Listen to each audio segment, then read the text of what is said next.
તો આનો વિસ્ફોટ કરી નાખે. આનુમાં જ પ્રકાશ. અને ખ્યાલ ના આવ્યો બ્રહ્મ તત્વ સિવાય ધરતી પર કોઈ ચીજ નથી. આત્મદર્શી સંતોને સ્વામી રામ, દયાનંદ સરસ્વતી, રમન મહર્ષિ, વિવેકાનંદ,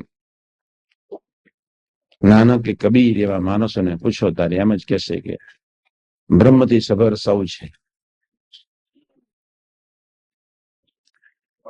આટલો જ વિચાર કરીએ.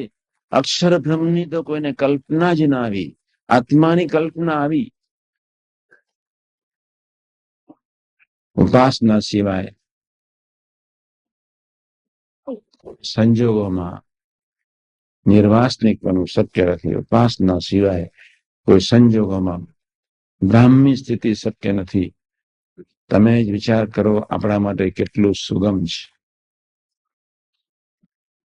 દુનિયાના સાયન્ટિસ્ટો તરફ નજર કરીએ, દુનિયાના ટોપ આત્મદર્શી પુરુષો તરફ નજર કરીએ તો બીજી બાજુ બહુ સ્પષ્ટ ભગવાન સ્વામિનારાયણે કહી નાખ્યું, હું આત્મા છું, આત્મા છું. 1000 વર્ષ સુધી કે પણ જીભને આત્માને ચાટ્યા જ કરો, સ્વાદ ના આવે.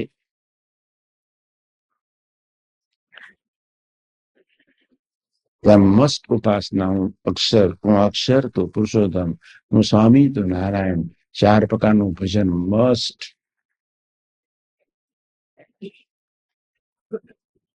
એક બાજુ અદ્ભુત પ્રાપ્તિનો વિચાર કરીએ. ભગવાન સ્વામિનારાયણ પાગલ નહોતા. પ્રશ્ન એટલો જ છે, એમને ભૂલકો બનાવવો છે. કોઈ બીજું હેતુ નથી. આ વાતને આજે સમજીએ, પછી ગમે ત્યારે સમજીએ. સમજવાનું આટલું જ. કોક મુંજ રણજીતસિંહની આગળ પાક્યો, કોક માં શારદા રામકૃષ્ણ પરમહંસની આગળ, પરોક્ષમાં ઇબ્રાહિમ અનલહક. આ ત્રણની તો એના ગુરુએ જે કરુણ હાલત કરી છે, અને થ્રુ આઉટ લાઈફ યોગી મહારાજ જીવી ગયા. બધી જ રીતે ભેજો બંધ થઈ જાય એવા સંજોગોમાં બધી જ રીતે અપમાનો સહન કર્યા. ત્યારે સ્વામી બોલી શક્યા, હું સુખ્યો થઈ ગયો. બસ આપણે વિસ્ફોટ કરવાનો છે સ્વનો. તમે છો જ નહીં, અસ્તિત્વમાંથી બહાર નીકળવાનો છે. આજે કે કાલે ગમે ત્યારે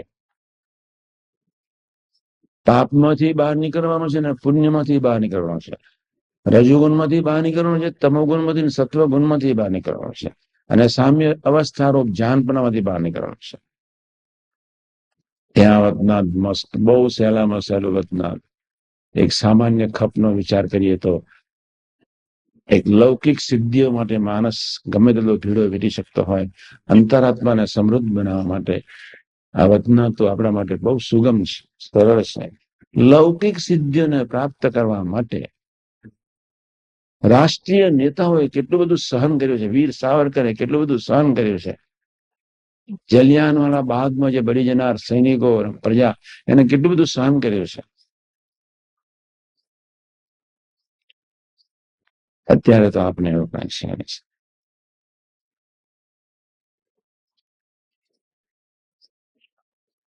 સાનુકૂળતામાં રાજ્ય નહીં એટલા માટે મધ્ય 37 મસ્ટ. વ્યવસ્થામાં રાજ્ય નહીં એટલે મધ્ય 37 મસ્ટ. શિષ્યોમાં રાજ્ય નહીં એટલે મધ્ય 37 મસ્ટ. ક્રિયારૂપ ન થઈ જઈએ, મધ્ય 37 મસ્ટ. આજે વાતને સમજો, ગમે ત્યારે સમજો.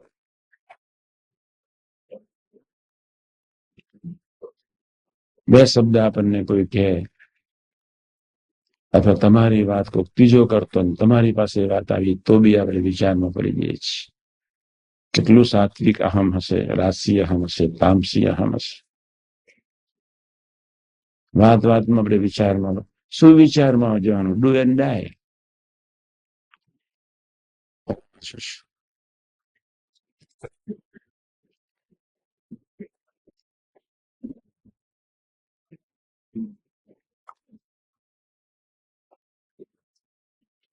ગીતામાં કહ્યું છે જે જ્ઞાની હોય તે પણ પોતાની પ્રકૃતિ સરખું આચરણ કરે, અને શાસ્ત્રે કહ્યું એવો જે નિગ્રહ તેનો જોર ચાલે નહીં. શાસ્ત્રમાં કયું એવું જે બંધારણ, શાસ્ત્રમાં કઈ એવી મર્યાદા, શાસ્ત્રમાં કયો એવો વિવેક, એ બધું તૂટી જાય.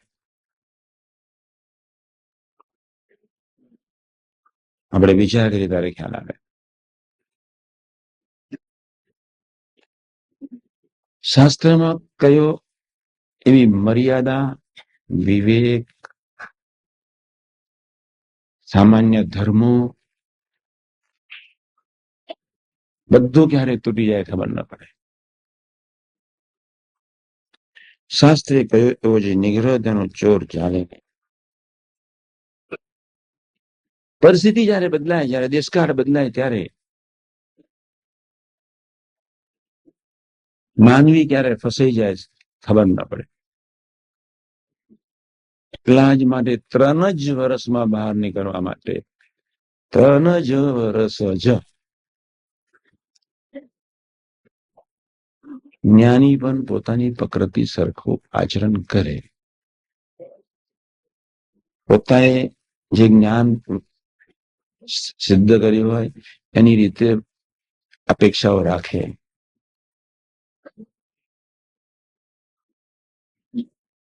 અને એ અપેક્ષાઓ જીવતો રહે, સાત્વિકતાનું પોષણ થાય, અને ક્યારે સંબંધ તોડી નાખે ખબર ન પડે. સાત્વિકતા જ્યાં સુધી છે ત્યાં સુધી બધા દોષ છે સમજો.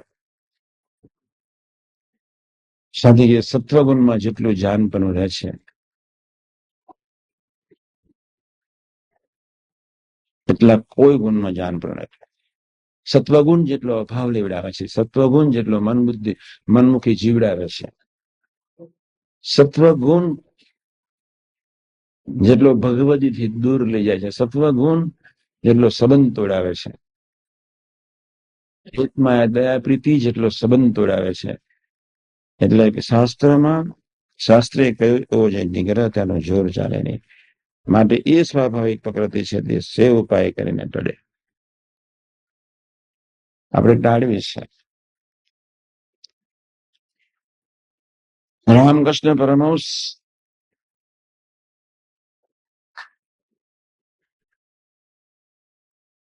ઘણા સાત્વિક ભાવથી પર પહોંચી ગયા.